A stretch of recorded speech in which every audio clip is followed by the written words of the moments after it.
G'day guys, welcome back to another episode of the Physio Fit podcast. My name is Chris Bryson from CV Physiotherapy. This is John S. McWell from Physio by John. We're here today at Physio by John to discuss all things lower back pain.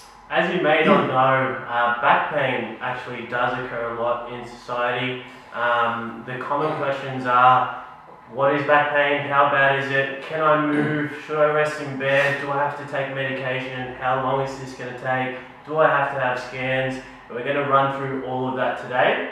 But specifically with back pain or lower back pain, it does occur in about 80% of the world's population. In Australia itself, 3.7 million of the population currently suffer from back problems. So obviously right now it's one of the leading causes of disability in the whole world, and it rates among things like cancer, depression, diabetes, and conditions like that. So it is quite serious, but we're here to bust some of those myths along the way. That's it. And although those stats are all sound pretty scary, they're pretty overwhelming numbers. The good news is that only 1% or less than 1% of back pain is due to actual serious pathology. Okay, and that includes things like cancer, infection, cauda syndrome, stuff like that. Okay.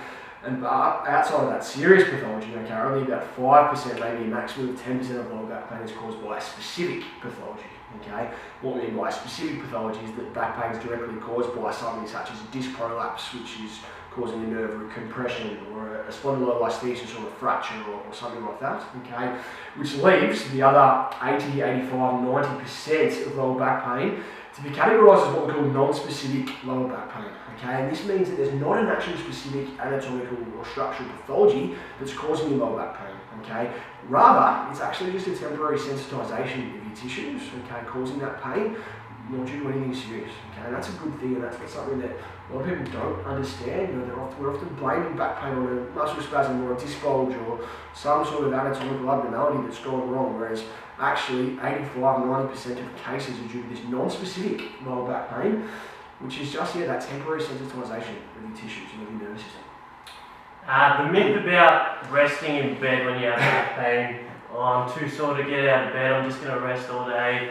In fact, 10% of your muscles atrophy, or simply your muscles just waste away by resting in bed for one day. So you can imagine over a 7-day period, approximately 70% of your muscles gone, just like that, just from resting in bed. So basically the main thing you should do when you do have some sort of back pain, move as much as you can within your limitations. Try and avoid those things that aggravate it, but really be aware of what things cause aggravation, what things feel better, and do your movements based on those patterns. I really hope that there aren't still physios or doctors or anyone out there that's telling people to rest in bed when we've got a sore lower back, but I think, as I said, the pain severity that we get in lower back pain can be through the roof, and it's important to note that pain severity doesn't correlate with pathology, okay, or with injury, right? Pain is produced by our central nervous system. It's a production of your brain and your spinal cord in response to some sort of threat to your body, okay, and that's why in lower back pain, first couple of days you can have this excruciating pain, you can barely walk, move, bend around, all these sorts of things, and that's where historically your doctor or your physio, hopefully not, but might be your next door neighbour's best friend's hairdresser's dog walker tells you, Jesus Christ, you better rest in bed, don't go and lift anything heavy, don't go and move. And as John said, it's 10% of your muscle literally just wastes away. If we're not using something, we lose it so quickly by resting in bed for one day. Like, that's incredible. I really hope there's no one out there who is still prescribing bed rest for all that pain, especially after today. Okay, myth busted, please. Don't rest in bed. Be active, be positive, be moving around, go about your daily life as normally as you possibly can. Go to work, lift things, like be normal, be positive within your limitations. Yeah, I think just to touch up on that, very important to try and move as normally as possible. One thing I tell my clients all the time is that most people will probably hurt their back when they're doing something like picking a pen off the floor or doing the laundry as opposed to doing a 100 kilo deadlift. How did I do this? It's such a simple little thing. Exactly right. So when you're actually in back pain, if you don't normalise the pattern of your movement, obviously being cleared for any structural damage or anything like that, if you don't normalise your movement, your body will get used to that, develops fear avoidance, you start to become stiff in certain joints, and that actually leads to your pain being a little bit worse. Yeah, that's it. Okay. As we already said, back pain can be scary, it can be quite severe in the acute phase, but that doesn't necessarily correlate with that serious pathology. In fact, in the majority of cases, it's not. It's purely that sensitisation. People with this extreme amount of pain, they do get worried, obviously, it's a scary sensation. People present to GPs, for example, quite often. Okay, GPs are often going to do two things. They're going to prescribe with medication, okay, or they're going to send you off for a scan, an X-ray, an MRI, or a CT scan, okay. And it's really important to touch on exactly what's going on with these two things and the importance of them and what we need to be thinking about and considering when taking medication and getting scans. Okay, so first of all, medication will not help you to get better any quicker. Okay, that's important to remember because you go to your doctor, you've got a cold or a flu or you're a bit unwell or whatever, and they give you some drugs, you pop them for a couple of days and it's going to make you get better. Like in the case of lower back pain, medication will obviously help you feel better. It's going to decrease your pain. That's what pain relief is going to do, whether it's Panadol, pain, Ford, anti-inflammatories, whatever the case. It'll make you feel better, okay? And that's a good thing because it's going to help you to be positive, be active, get out of bed, hopefully go about your daily business within a relatively normal fashion. It won't help you recover quicker, okay? So that's why medication does have its place, but it's not something we need to be relying on or continuing to take until we completely get over this acute episode of lower back pain, because it's purely going to be a band-aid and it's just going to mask your symptoms. Yeah, I think again, one thing that I commonly tell my clients is that when they ask me, should I be taking any specific medication, should I go to see my doctor for that prescription, is that, you can go and get some painkillers and it's going to help you with the pain, but the only reason why I'd get you to do that specifically is if some of the exercises that we're trying to prescribe to you are causing you enough pain for you not to be able to do them. By having that painkiller, it allows you to move a little bit more freely with a little bit less pain, and therefore you're able to fasten the recovery process. Yeah, okay. So the other thing is imaging. As I said, doctors will often, we'll give you some medication, we'll make sure we don't have any serious pathology, we'll send you off for an X-ray and MRI and things like that, which in the majority of cases come back and tell us plenty of weird and wonderful abnormalities that we can blame our pain on, okay? The reality is there is heaps of amount of published research out there now that looks at healthy populations, so people that don't get back pain, and there's incredibly high prevalence of things such as disc bulges, disc protrusions, facet joint degeneration, osteoarthritis, things like this in the vast majority of people who don't get lower back pain, which means it's incredibly difficult or almost naive to blame people that do have lower back pain on something like a disc bulge or some degeneration or some arthritis or whatever else, okay?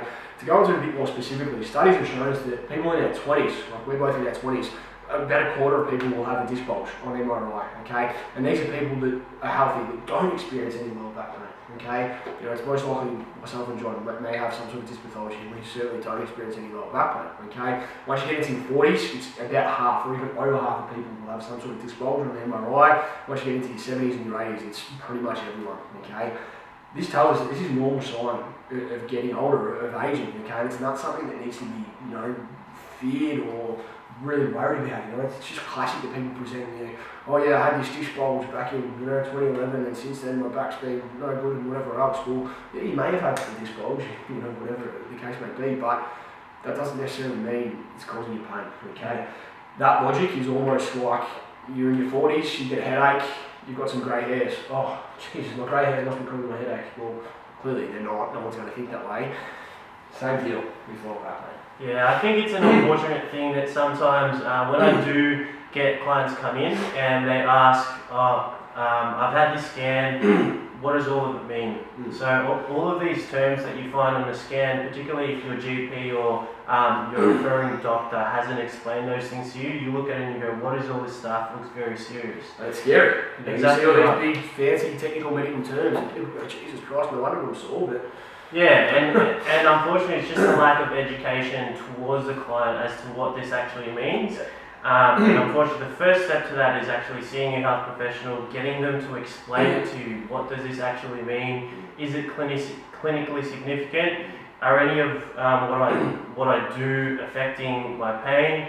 One of the things that scans are good for is to actually basically tell you that maybe over a certain period of time, if there are changes in your body but your symptoms aren't any worse, it just clarifies that those structural deficiencies or abnormalities that you find on a scan aren't directly correlated to the pain that you feel or the back pain that you're going through throughout your lifetime.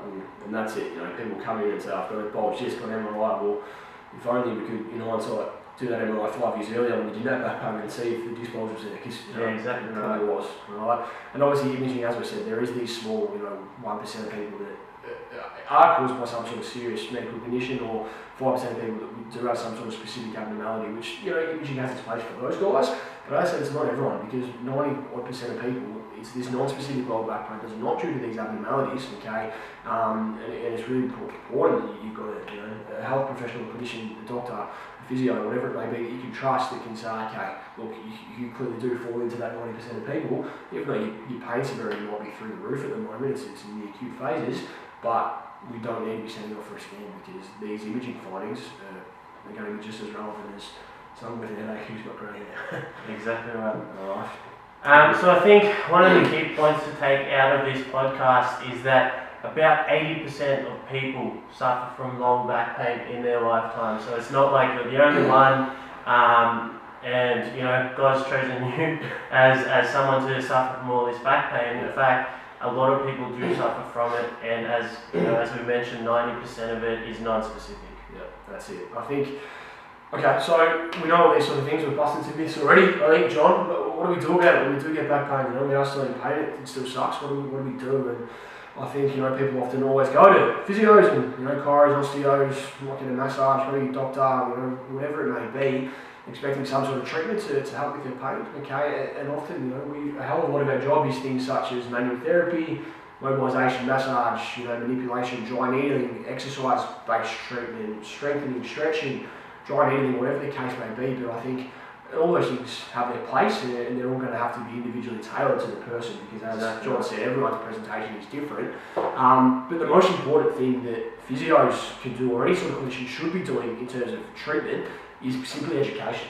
Okay, is helping people understand why they're getting their pain. Okay, explaining to them that in the majority of cases you're going to fall in this 90% of people who it's just non-specific lower back pain. It's not something that's serious. We can still go about our daily activities. We can still move and be positive. We can still lift. We can still bend. We can still do all these sorts of things. Okay, and it might be the person who's already had a scan, like John said, and explaining to them exactly what's going on. Explaining, helping them understand the role of the nervous system in pain. And pain isn't simply due to the fact that something's wrong. Pain is due to the fact that your body's perceiving the threat, and it will get better. All right. As we said, that non-specific lower back pain, which makes up such a big percentage of the people who do suffer from this, condition, the majority of it will get better within 3 or 4 weeks. Right. That's 3 or 4 weeks of you might be a bit stiff and sore, but you'll gradually get better. Okay. With the help of manual therapies and exercise and all these things can help to speed up the process and make you feel better. But regardless, you will recover, and that's something that people often forget. They're like, Jesus, I'm in a horrible amount of pain today. Is this going to last me for the rest of my life? And that's where chronic pain starts, because people hold on to this fear of movement. People avoid exercise. People don't want to bend. People don't want to get out of bed. God forbid, all these sorts of things. But as I said, back pain, you will get over it. Within 3 or 4 weeks, in the majority of cases, with the proper education, the proper guidance, and the proper treatment. If you do take that first step of seeing a health professional, whether that's a chiro, a physio, doctor, just make sure you're not afraid to ask questions. If you ask those questions, those things or those beliefs that you have in your head, those things that you worry about, we'll be able to clear them up for you, because most of the time people come in, we do educate them. Some might not understand and they just nod their head.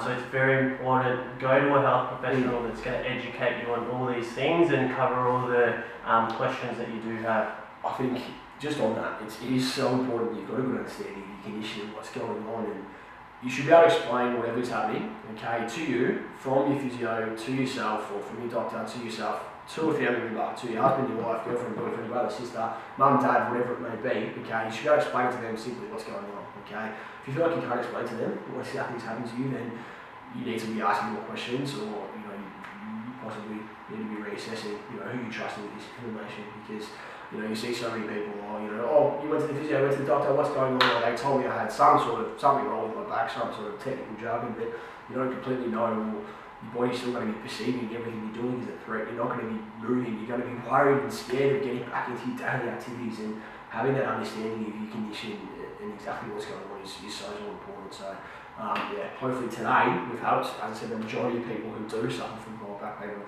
who have had episodes of lower back pain in the past, realise that, you know, most of the time, in the majority of cases, it's not due to something serious. It will get better within a couple of weeks.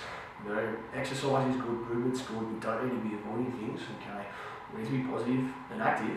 Okay, and really sort of take that on board and not be scared and not be listening to everyone who says, "Geez, be careful, sit down, don't go to work," whatever it may be, to sort of avoid hurting yourself, or, you know, hopefully we can sort of leave some of that stuff in the past. It will get better. That's it. But yeah, hopefully today we've given you a bit of confidence in dealing with your back pain, and sort of given you a little bit of positive belief that it's not the worst thing on the planet. So if you have any questions, just make sure you hit us up, subscribe to our channel, comment below, and we'll see you on the next video. Thanks guys. Cheers.